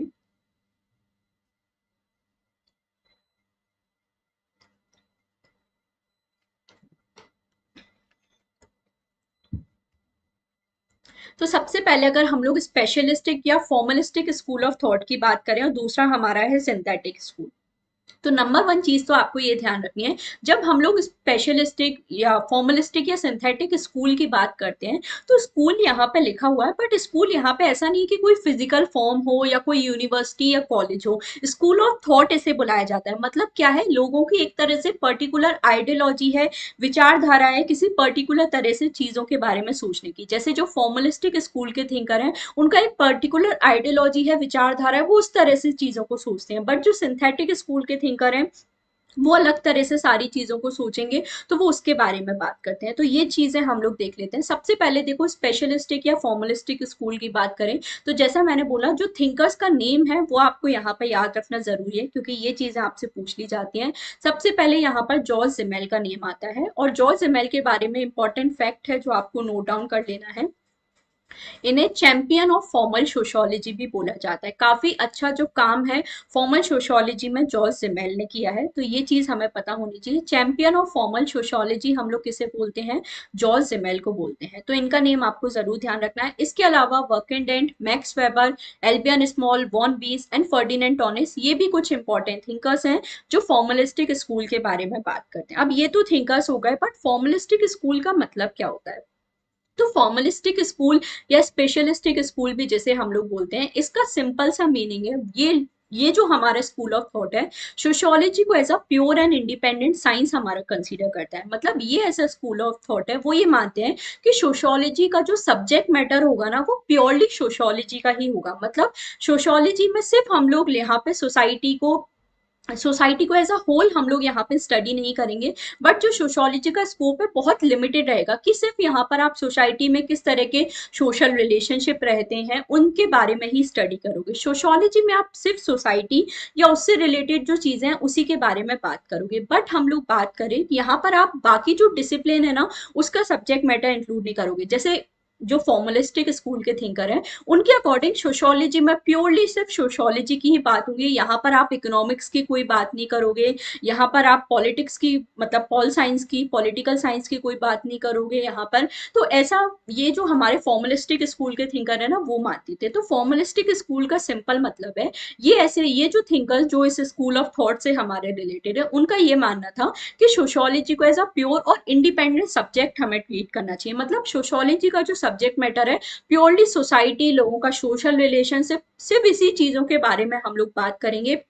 बाकी जो अदर सब्जेक्ट्स हैं उनका जो सब्जेक्ट मैटर है वो यहाँ पे इंक्लूड नहीं होगा। तो ये हमारा सिंपल मतलब है फॉर्मलिस्टिक स्कूल ऑफ थॉट का। जैसे हम लोग जॉर्ज जेमेल की बात करें तो उन्होंने क्या बताया था, एज अ प्योर साइंस बुलाया था। यहाँ पे सिर्फ और सिर्फ आप जो ह्यूमन रिलेशनशिप है, किस तरह से उनके फॉर्म ऑफ सोशल रिलेशनशिप रहते हैं, बस उसको ही स्टडी करोगे। बट उसके अंदर का जो कंटेंट है वो आप फोकस नहीं करोगे। मतलब किस तरह के रिलेशनशिप है सिर्फ वही आपको पता होनी चाहिए, बट किस तरह का कंटेंट है, किस तरह से चीजें हमारी डिस्क्राइब की जा रही है, क्लासीफाई की जा रही है, उस पर आपका ज्यादा फोकस नहीं होता। तो यहाँ पर आप सिर्फ सोशियोलॉजी में जॉर्ज एमेल या फॉर्मलिस्टिक स्कूल के अकॉर्डिंग सिर्फ उनका जो फॉर्म्स ऑफ सोशल रिलेशनशिप है उसी को ही आप डिस्क्राइब करोगे, क्लासीफाई करोगे और उसी को ही एनालाइज करने के बारे में बात करते हो। तो ये फॉर्मलिस्टिक स्कूल है। इसी तरह से वर्क एंड एंड की बात करें तो यहाँ पर उन्होंने जो मेंटल और फिजिकल रिलेशनशिप होते हैं लोगों का आपस में एक दूसरे से या सोसाइटी में हमारे, उसके बारे में हमारे ज्यादा फोकस करते हैं। He maintains that in dealing with culture sociology से should not concern itself with the actual content of cultural evolution, but it should consign itself to only the discovery of fundamental forces of changes and persons persistence. मतलब उन्होंने बताया कि sociology में आप जब भी बात कर रहे हो, सोसाइटी की जब बात कर रहे हैं, तो कल्चर हमारा सोसाइटी का ही पार्ट है। अब जो फॉर्मलिस्टिक स्कूल है उसके अकॉर्डिंग क्या है कि आप कल्चर का जो मेन कंटेंट है, मतलब कल्चर में क्या एलिमेंट्स आते हैं उसके बारे में आप बात नहीं करोगे, बल्कि यहाँ पे किस तरह से चेंजेस हो रहे हैं, मतलब ये जो कल्चर है इसकी वजह से क्या चेंजेस, क्या इम्पैक्ट बेसिकली हमें सोसाइटी पे देखने को मिल रहा है, उसके बारे में आप ज्यादा बात करते हो। तो अगेन वही चीज है कि बहुत लिमिटेड एक स्कोप इन्होंने हमारा सोसाइटी का बना दिया है। मैक्स वेबर हैं, वो भी यही बात करते हैं कि कैसे हम लोग जो सोशल बिहेवियर है उसको स्टडी कर सकते हैं हमारा, बट जो पूरा होल फील्ड है उसको आप यहाँ पे नहीं करोगे। सिर्फ यही जो सोशल रिलेशनशिप है उन्हीं को ही एनालाइज करोगे, क्लासीफाई करोगे। और इसी तरह से भी एल्बियन स्मॉल, वॉन वीज, फर्डिनेंड टोनिस, ये सब भी, ये जो थिंकर्स हैं ये भी इसी तरह से बात करते थे। तो आई होप फॉर्मलिस्टिक स्कूल का मेन मोटिव आपको समझ में आया। इनका सिर्फ सिंपल कहना यही था कि सोशियोलॉजी का जो स्कोप है वो बहुत ज्यादा लिमिटेड रहेगा। यहाँ पे आप स्पेसिफिकली सोशियोलॉजी का जो मेन कोर सब्जेक्ट मैटर है, मतलब किस तरह से सोशल बिहेवियर रहता है इंडिविजुअल का, किस तरह से उनके सोशल रिलेशनशिप रहते हैं, सिर्फ और सिर्फ उन्हीं चीजों के बारे में बात करोगे। बट जो कंडीशंस वगैरह है, जो भी उसका मेन कंटेंट है, उस पर आप फोकस नहीं करोगे। तो ये सिंपल सी चीज है। आई होप ये आपको समझ में आया है। अब देखो, अब ये जो हमारे फॉर्मलिस्टिक स्कूल की बातें थी ना, इनका काफी ज्यादा क्रिटिसाइज भी किया गया था। ऑब्वियसली बात है, आप खुद सोच के देखो कि अगर आप सोशियोलॉजी में सिर्फ पर्टिकुलरली सोशियोलॉजी की बात करोगे, बाकी किसी डिसिप्लिन को इंक्लूड ही नहीं करोगे, तो फिर आप कैसे पूरी सोसाइटी को डिफाइन कर सकते हो? क्योंकि सोसाइटी में तो आपका इकोनॉमिक एस्पेक्ट भी आएगा, आपका पॉलिटिकल एस्पेक्ट भी आएगा, तो वो सारी चीजों को भी इंक्लूड करना है। तो इस वजह से जो फॉर्मलिस्टिक स्कूल है उसको काफी ज्यादा क्रिटिसाइज किया गया था। और आप सभी जानते हो क्रिटिसाइज करने वाले लोग तो पहले तैयार होते हैं, हम किसी चीज की तारीफ करें या ना करें, हमें बुराई या उसकी जो क्रिटिकली या आलोचना हमें पहले करनी होती है। तो वही बात है, फॉर्मलिस्टिक स्कूल को भी काफी ज्यादा क्रिटिसाइज किया गया था। अब कैसे क्रिटिसाइज किया था, तो सबसे पहले हम लोग देखते हैं कि काफी जो स्कोप है बहुत ज्यादा नैरो डाउन इन्होंने कर दिया कि यहाँ पे सिर्फ आप, सोशियोलॉजी का काम सिर्फ ये नहीं है कि हम सिर्फ सोशल रिलेशनशिप को पढ़ें, बट उसका क्या कंटेंट है, किस तरह से वहां पे सारी चीजों के बारे में बात की जा रही है, उन सभी को आप फोकस करते हो। बिल्कुल बहुत ज्यादा नैरो माइंडेड अप्रोच उन्होंने फॉलो किया। तो यही सबसे पहला क्रिटिसिज्म है फॉर्मलिस्टिक स्कूल का, कि आपको अपना जो स्कोप है वो बहुत ज्यादा वाइड करना होगा। होगा, आपको सोसाइटी के जो मल्टीपल एस्पेक्ट्स हैं वो आपको यहाँ पे इंक्लूड करने होंगे। तो ये फर्स्ट क्रिटिसिज्म हमारा था। सेकंड, उन्होंने बताया यहाँ पर कोई भी डिस्टिंक्शन हमारा नहीं किया गया था सोशल रिलेशनशिप और उसके कंटेंट पर। मतलब सॉरी, ये जो डिस्टिंक्शन हमारा किया गया था सोशल रिलेशनशिप और उसके कंटेंट पे, ये वर्केबल नहीं है। मतलब प्रैक्टिकली ऐसी चीजें पॉसिबल नहीं कि आप ग्लास की वाइन मतलब आप किसी चीज के बारे में बात कर रहे हो और उसका जो मेन कंटेंट है उस पर आप ध्यान ही नहीं ना दो, तो ये भी हमारा पॉसिबल नहीं है। तो हम हमेशा आपको दोनों जो चीजें हैं, मतलब जो फॉर्म ऑफ सोशल रिलेशनशिप है और उसका जो कंटेंट है वो भी आपको देखना पड़ेगा। जैसे आप सोसाइटी में फॉर्मलिस्टिक स्कूल के अकॉर्डिंग आप सोशल इंस्टीट्यूशंस को पढ़ने के बारे में बात कर रहे हो, उनको समझने के बारे में बात कर रहे हो, बट आप यहाँ पे यही फोकस नहीं कर रहे हो कि कैसे मेंबर्स चेंज होते हैं, यहाँ पे कैसे मेंबर्स का इंटरेक्शन होता है। अगर ये आप नहीं बात कर रहे हो तो फिर कैसे हमारा आप किसी चीज को अच्छे से एक्सप्लेन कर पाओगे। तो तभी हमें दोनों चीजों को इंक्लूड करना जरूरी है। आप सोशल रिलेशनशिप तो पढ़ ही रहे हो, बट उसका जो कंटेंट है वो भी यहाँ पर हमारे इंक्लूड होना चाहिए। तो ये सेकेंड चीज हमारी बात की गई थी। थर्ड, उन्होंने बताया था sociology is not the only science that studies the form of social relationship. सिर्फ सोशोलॉजी एक ऐसा हमारा साइंस नहीं है जो सोशल रिलेशनशिप को स्टडी करता है, बल्कि और भी हमारे काफी सारे, जैसे इंटरनेशनल जो लॉ है हमारा, वहां पर भी आप सोशल रिलेशनशिप को स्टडी करते हो। तो फिर सोशोलॉजी हमारा कैसे बाकी डिसिप्लिन से अलग हुआ, तो ये भी एक मेजर क्रिटिसिज्म था हमारा फॉर्मलिस्टिक स्कूल का। एंड लास्टली हम लोग देखते हैं the establishment of pure sociology is impractical. ये बहुत ज्यादा इम्प्रैक्टिकल चीज है, मतलब रियलिटी में ये पॉसिबल नहीं है कि आप सोशोलॉजी को एज अ प्योर डिसिप्लिन बताओ, बाकी सब्जेक्ट से यहाँ पे कोई भी बात ना हो, कोई भी लेना देना ना हो, तो ऐसा नहीं होता। सोशोलॉजी में आपको एक इंटरडिसिप्लिनरी अप्रोच है वही आपको फॉलो करनी पड़ेगी। मतलब बाकी जो सब्जेक्ट है उनका सब्जेक्ट मैटर भी आपको इंक्लूड करना पड़ेगा। जैसे सोशोलॉजी में आपको लॉ की भी बात करनी पड़ेगी, इकोनॉमिक्स की भी बात करनी पड़ेगी, पॉलिटिकल साइंस की भी, क्योंकि हम लोग सोसाइटी में ये सब पढ़ते हैं। जैसे आप अपना सिलेबस भी देखो तो वहां पे हमें अलग अलग इंस्टीट्यूशन दिए गए हैं, इकोनॉमी है, पॉलिटी है, आपका लॉ एंड कस्टम्स है, तो सभी चीजों को आपको इंक्लूड करना ही पड़ेगा।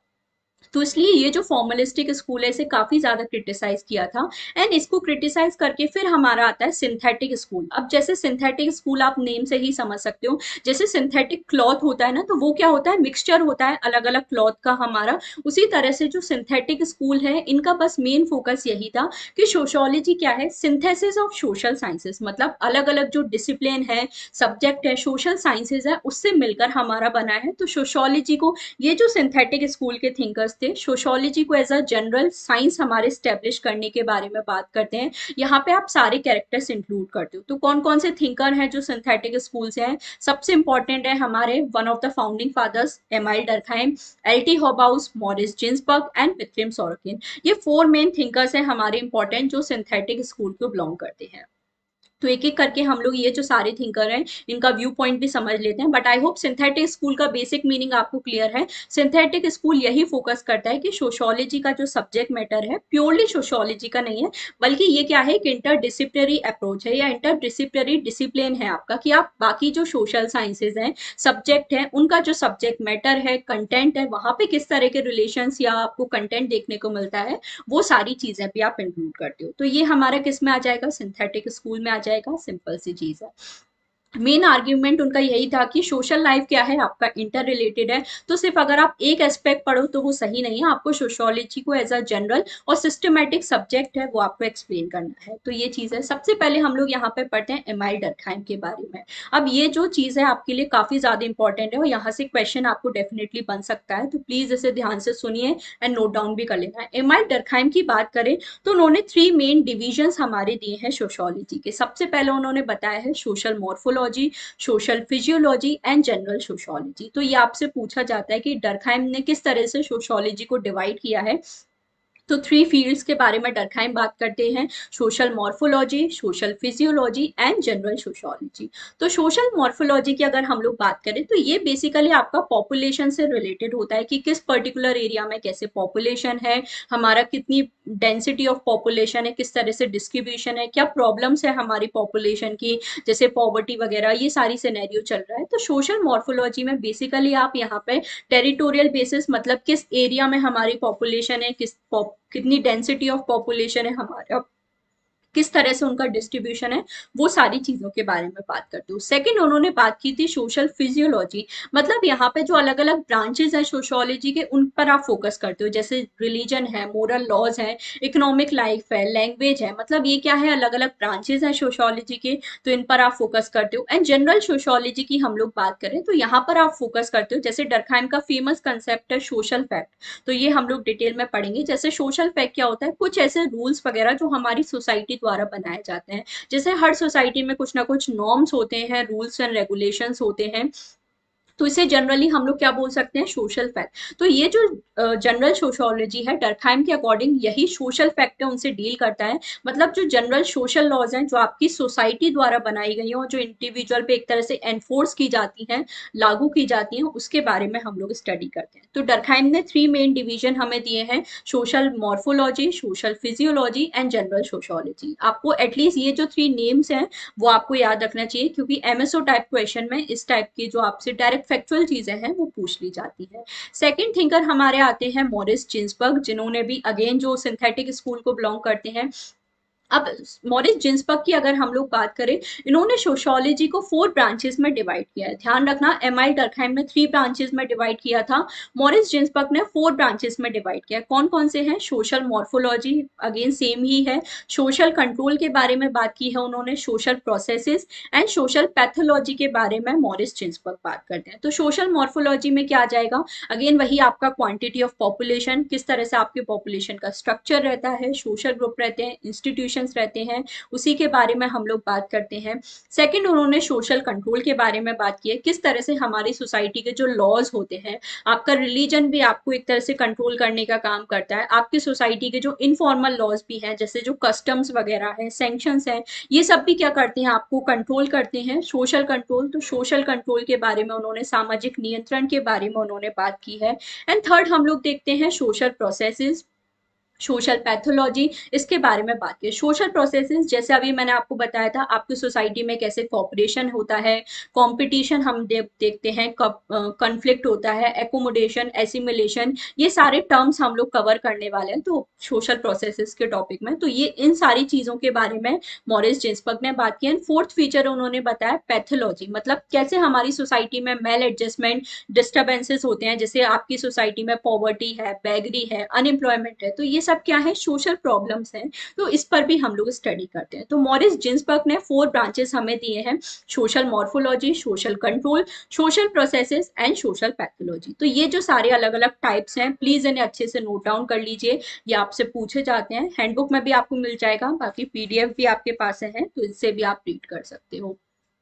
नेक्स्ट थिंकर हमारे आ जाते हैं एल.टी. हॉबाउस। तो उन्होंने क्या बताया, सोशियोलॉजी में अलग अलग काफी सारे जो सोशल साइंसेज हैं वो हम लोग इंक्लूड कर सकते हैं, मतलब वो जो सारे सब्जेक्ट्स हैं उनका भी हम लोग सब्जेक्ट मैटर यहाँ पे इंक्लूड करते हैं, तो काफी वाइड स्कोप हमारा हो जाता है। तो बहुत सिंपल से इनके व्यूज है हमारे। उन्होंने बताया था कि सारी जो सोशल लाइफ है इंटरकनेक्टेड है, तो आप किसी सिर्फ एक पर्सपेक्टिव से सोसाइटी को नहीं पढ़ सकते, बल्कि बाकी जो सारी चीजें हैं, पर्सपेक्टिव हैं, आपको एज अ होल किसी सोशल लाइफ को स्टडी करना पड़ा। अगर आप किसी एक इंडिविजुअल के बारे में अगर आप स्टडी कर रहे हो, तो उसके लाइफ के जो सारे एस्पेक्ट हैं उनको यहाँ पर आपको स्टडी करना होगा, तभी ये सिंथेटिक स्कूल को बिलोंग करते हैं, क्योंकि वाइडर स्कोप, इंटरडिसिप्लिनरी अप्रोच के बारे में बात करते हैं। तो ये एल.टी. हॉबाउस के व्यूज हैं।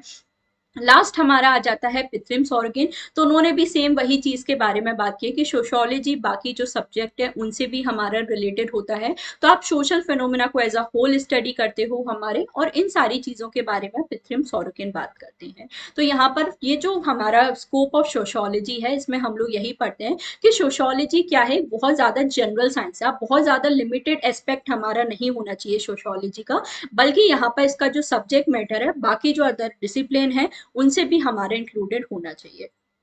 तो आई होप ये जो टॉपिक है ये भी आप सभी को समझ में आया है कि सोशियोलॉजी का स्कोप क्या है, फॉर्मलिस्टिक स्कूल क्या है, सिंथेटिक स्कूल क्या है, काफी ज्यादा इंपॉर्टेंट टॉपिक है, और बहुत ज्यादा बेसिक अंडरस्टैंडिंग के लिए आपके लिए ये जो टॉपिक है इंपॉर्टेंट है, क्योंकि जब पूरा सिलेबस हम लोग कवर करेंगे तो ये टर्म्स अक्सर आपके रिपीट होंगे कि ये थिंकर फॉर्मलिस्टिक स्कूल को या फॉर्मलिस्टिक अप्रोच फॉलो करते हैं या सिंथेटिक अप्रोच फॉलो करते हैं। तो ये सब आपको क्लैरिटी होना स्टार्टिंग में ही बहुत ज़्यादा ज़रूरी है। तो एक बार प्लीज़ सभी लोग मुझे बता दीजिए कि यहाँ तक आपको सारी चीज़ें क्लियर है, नहीं कुछ ओवरबर्डन तो नहीं हो रहा है, ऐसा तो नहीं लग रहा कि बहुत ज़्यादा बोरिंग क्लास है, ज़रूरत से ज़्यादा कंटेंट हो रहा है? तो आप बता सकते हो मुझे।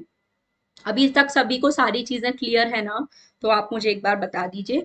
फिर नेक्स्ट टॉपिक हम लोग स्टार्ट करेंगे, क्यों हम लोग सोशियोलॉजी को एज अ साइंस यहाँ बुलाते हैं। सिर्फ दो और छोटे से टॉपिक हैं, वो भी हम लोग कवर कर लेंगे, तो आज हमारा इंट्रोडक्शन ऑफ सोशियोलॉजी कवर हो जाएगा। तो यहाँ तक आप लोग बता दीजिए एक बार, सारी चीजें क्लियर हैं, सबको समझ आ रहा है या नहीं, मजा आ रहा है नहीं, पढ़ने में इंटरेस्टिंग लग रहा है या नहीं, वो भी आप लोग एक बार बता दीजिए।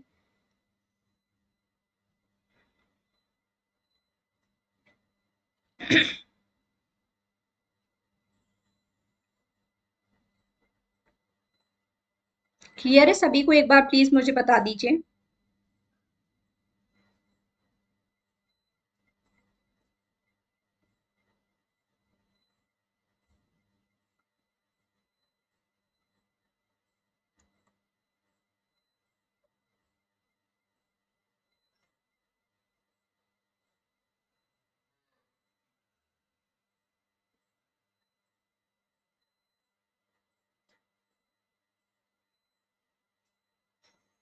अरे एक बार रिप्लाई तो करिए सभी लोग, क्लास छोड़ दी क्या?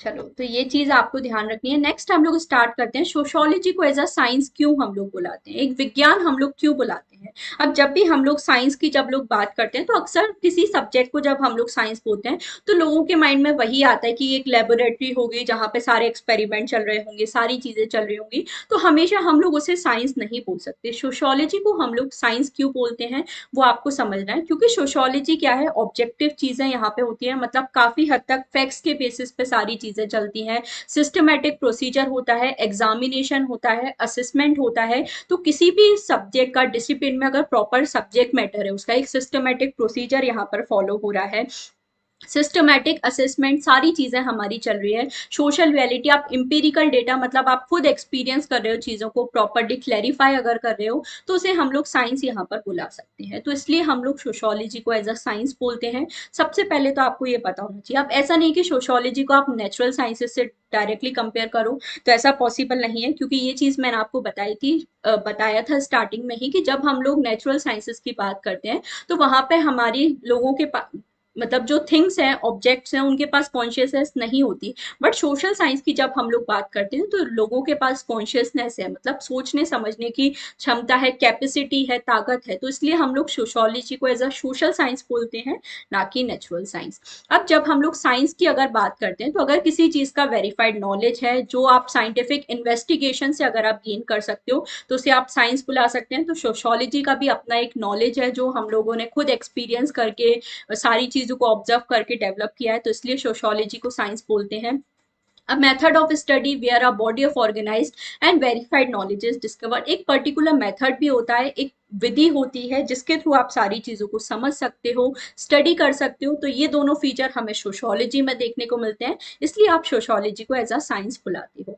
यहाँ पे एक बहुत ज्यादा इंपॉर्टेंट थिंकर आ जाते हैं, डब्ल्यू एफ ऑकबर्न, विलियम ऑकबर्न भी जिन्हें हम लोग बोलते हैं। उन्होंने सोशोलॉजी को एज अ साइंस बुलाया, उन्होंने 3 क्राइटेरिया हमें बताए हैं। ये भी 3 क्राइटेरियाज आपसे एग्जैक्टली पूछे जाते हैं, तो प्लीज इन्हें भी ध्यान रखिए। फर्स्ट क्राइटेरिया है the reliability of its body of knowledge.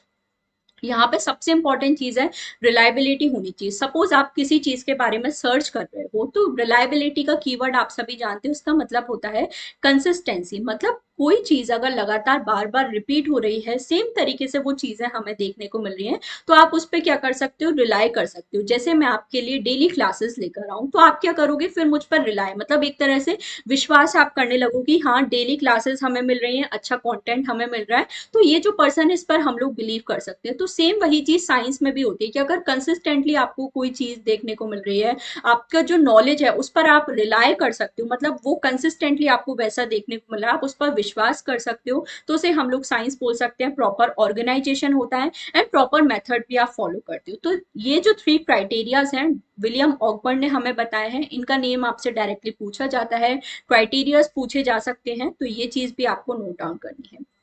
तो सबसे पहले रिलायबल सोशियोलॉजी आपकी रिलायबल नॉलेज पे बेस होता है, जैसे आप पॉपुलेशन, फैमिलीज, ग्रुप्स, इन सबको आप स्टडी करते हो, कैसे सोशल चेंज होता है। तो ये चीजें क्या है, रिलायबल है, मतलब ये चीजें आपको कंसिस्टेंटली सोसाइटी में देखने को मिलेगी। ऐसा नहीं है कि फैमिली आज है हमारी कल नहीं होगी हमारी, तो ऐसा तो नहीं होता है। तो हमेशा यहाँ पे जो रिलायबल नॉलेज है उस पर यहाँ पर हमारी फोकस की जाती है।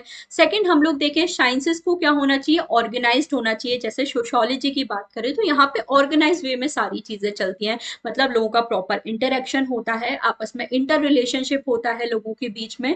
तो ये हमारा फीचर है। एंड लास्ट हम लोग देखते हैं यहाँ पे इन्वेस्टिगेशन के थ्रू सारे यहाँ पर प्रॉपर मेथड होते हैं हमारे, जिसके थ्रू आपकी सारा जो सब्जेक्ट मैटर है वो डेवलप किया जाता है। तो सोशियोलॉजी में भी हम लोग अलग अलग मेथड्स पढ़ते हैं, जैसे हिस्टोरिकल मेथड है, केस स्टडी, सोशल सर्वे, फंक्शनल मेथड, स्टेटिस्टिकल मेथड, ये सारे अलग अलग मेथड्स हैं। इनको आप यूज करके सोसाइटी को पढ़ सकते हो, समझ सकते हो। तो ये भी हमारे, इसलिए हम लोग सोशियोलॉजी को एक साइंस बुलाते हैं। तो ये जो सारे फीचर्स हैं ये आप सभी को पता होना चाहिए। लास्ट टॉपिक हम लोग देखते हैं सोशियोलॉजी और कॉमन सेंस में क्या डिफरेंस है। अब ये जो कंसर्न है ना, बहुत बार ऐसा आता है, जैसे as a sociology student I am sure आपने कभी ना कभी तो सुना ही होगा, लोग हमसे अक्सर ऐसा बोलते हैं कि सोशियोलॉजी पढ़ने में क्या डिफिकल्टी है आपको, तो मतलब जो चीजें हमें कॉमन सेंसिकली सोसाइटी में दिख रही है बस वही तो है सोशियोलॉजी में। बट ऐसा नहीं है। जब भी हम लोग सोशियोलॉजी पढ़ते हैं ना, तो सबसे पहला क्वेश्चन ही हमारे माइंड में यही आना चाहिए कि how this concept of sociology is different from a common sense understanding.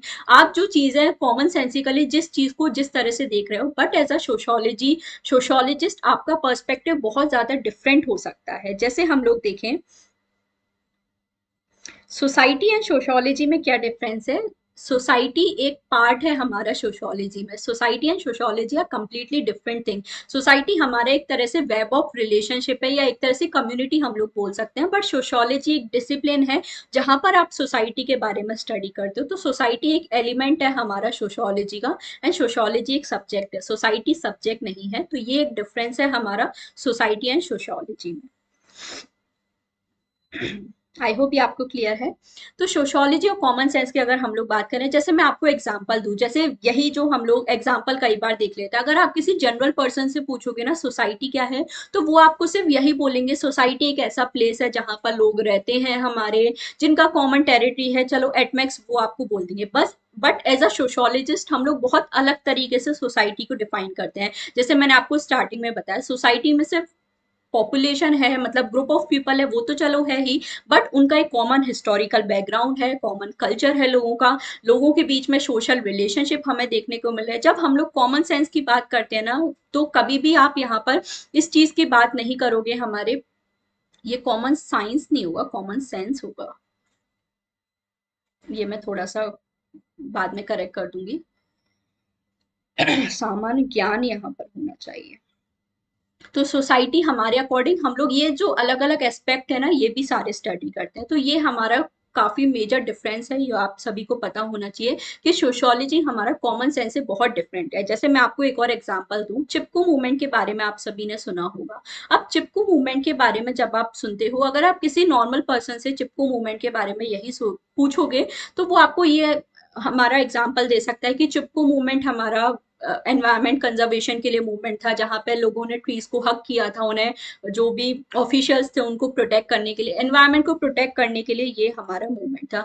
But जब हम लोग सोशियोलॉजी के सेंस में चिपको मूवमेंट को स्टडी करते हैं, तो सिर्फ हम लोग एक एस्पेक्ट नहीं देखते कि ये सिर्फ एनवायरमेंट कंजर्वेशन के लिए हमारा मूवमेंट था, बल्कि हम लोग यहाँ पर ये भी देखते हैं कि सोशियोलॉजी में जैसे चिपको मूवमेंट है, सोशियोलॉजी में हम लोग चिपको मूवमेंट को फर्स्ट इको फेमिनिस्ट मूवमेंट भी हम लोग कंसीडर करते हैं। इसका मतलब क्या है हमारा कि जो चिपको मूवमेंट है वहां पर सबसे पहले हमने देखा कि फर्स्ट टाइम इतने लार्ज नंबर ऑफ विमेन ने पार्टिसिपेट किया, मतलब इसका एक और एस्पेक्ट हमें देखने को मिला।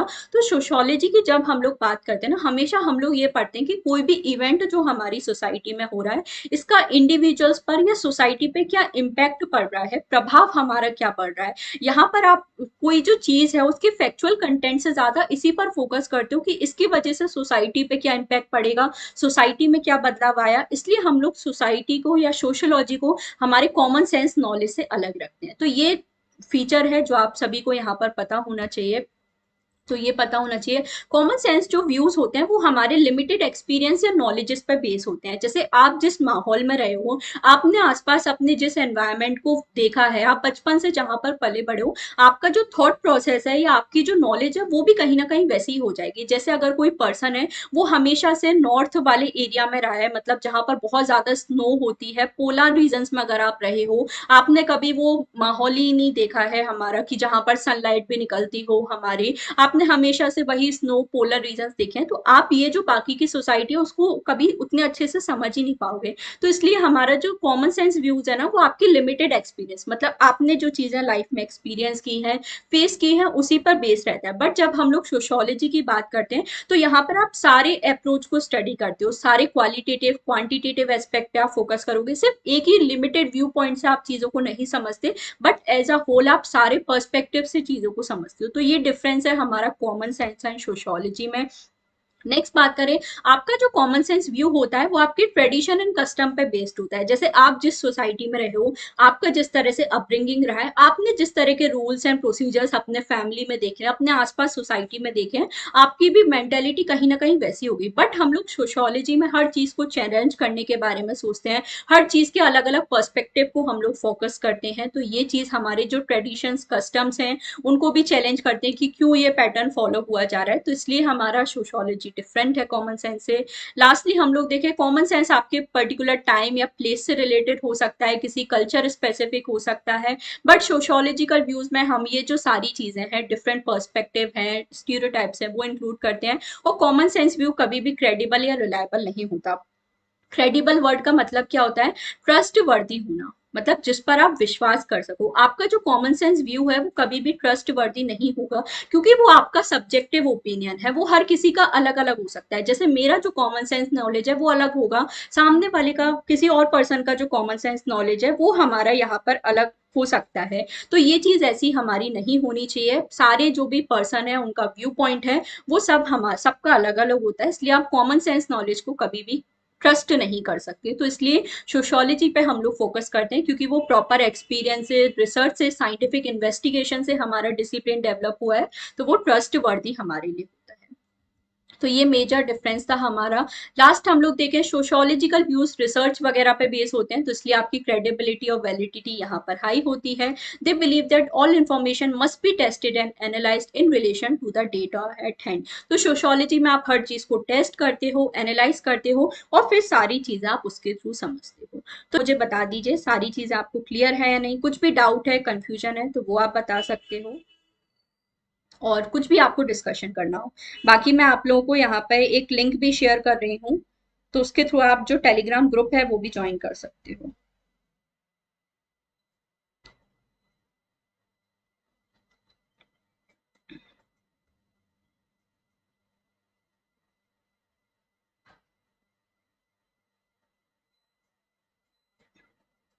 सभी लोगों को मेरा मैसेज शो हुआ? मैंने आपको एक टेलीग्राम ग्रुप का लिंक शेयर किया है, एक बार सभी लोग मुझे बता दो आपको शो हुआ या नहीं। और एक बार मुझे बता दीजिए सारी चीजें क्लियर है या नहीं, कुछ भी डाउट है तो वो भी आप बता सकते हो।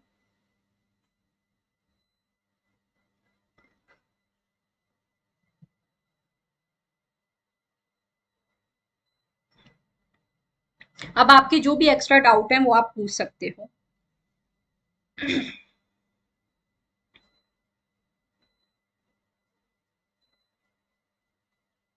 देखो, एक तो डाउट ये आया था कि नोट्स हमें बनाने चाहिए नहीं, तो ये मैंने आपको ओरिएंटेशन सेशन में भी बनाया था। ऑल दो आपको हैंडबुक मिलेगी, बट हैंडबुक में ऐसा नहीं है कि सब कुछ कंटेंट आपको मिल जाएगा। तो मेरा पर्सनल सजेशन आपको यही रहता है कि अगर आप खुद से अपने सेल्फ नोट्स बनाओगे ना, तो वो आपको डेफिनेटली बेनिफिट करेगा। और ये जो सेल्फ नोट्स हैं सिर्फ आपको इस प्रिपरेशन में नहीं, आप कि हमेशा लाइफ टाइम वो आपको हेल्प करते हैं। तो अगर आप खुद से सेल्फ नोट्स बनाते हो ना, ये मेरा पर्सनल सजेशन है, तो वो आपको हेल्प करेगा। बाकी अगर आपके पास टाइम कॉन्स्ट्रेंट है, आप नहीं बना सकते हो, तो कोई इशू नहीं है, हैंडबुक से आप पढ़ सकते हो। बट कुछ भी अगर आप खुद से लिखते हो तो वो चीज़ आपको याद करने में भी बेनिफिशियल होंगी। जब आप एग्जाम टाइम पे हम लोग रिवीजन करते हैं ना, तो वहां पर बहुत ज़्यादा आपको अपने जो सेल्फ नोट्स हैं वो आपको बहुत ज़्यादा हेल्प करते हैं।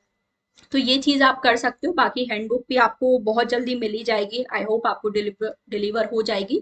तो आप उसको देखकर भी अंदाजा लगा सकते हो कि आपको नोट्स बनाने हैं नहीं। बाकी मेरा अगर व्यू पॉइंट आप मानो तो सेल्फ नोट्स आप बनाएं, वो आपको हेल्प करेगा ज्यादा। चलिए, तो आज का सेशन हम लोग एंड करते हैं। और थोड़ा सा नेटवर्क इशू भी होने लगा है, जो मेरे टेलीग्राम ग्रुप का लिंक मैंने आपको शेयर कर दिया है, तो प्लीज सभी लोग ग्रुप ज्वाइन कर लीजिए। एंड जो भी आपके डाउट्स हैं वो आप मुझे कल की क्लास में या ग्रुप में भी शेयर कर सकते हो। सभी लोगों को रिवीजन जरूर करना है, प्लीज डेली अपना रिवीजन करिए। और अगर आपने ओरिएंटेशन सेशन नहीं देखा है तो वो आप जरूर कर लीजिए। डिफरेंस मैंने आपको बताया ना।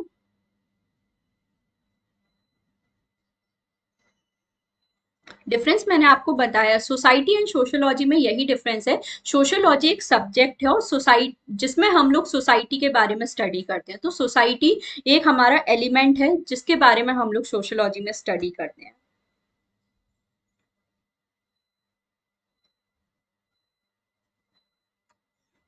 चलिए, थोड़ा सा नेटवर्क इशू हो रहा है मेरे साइड से, मुझे बार बार स्क्रीन ब्लैंक हो रही है, तो हम लोग कल कंटिन्यू करते हैं। बाकी ग्रुप आप लोग ज्वाइन कर लीजिए।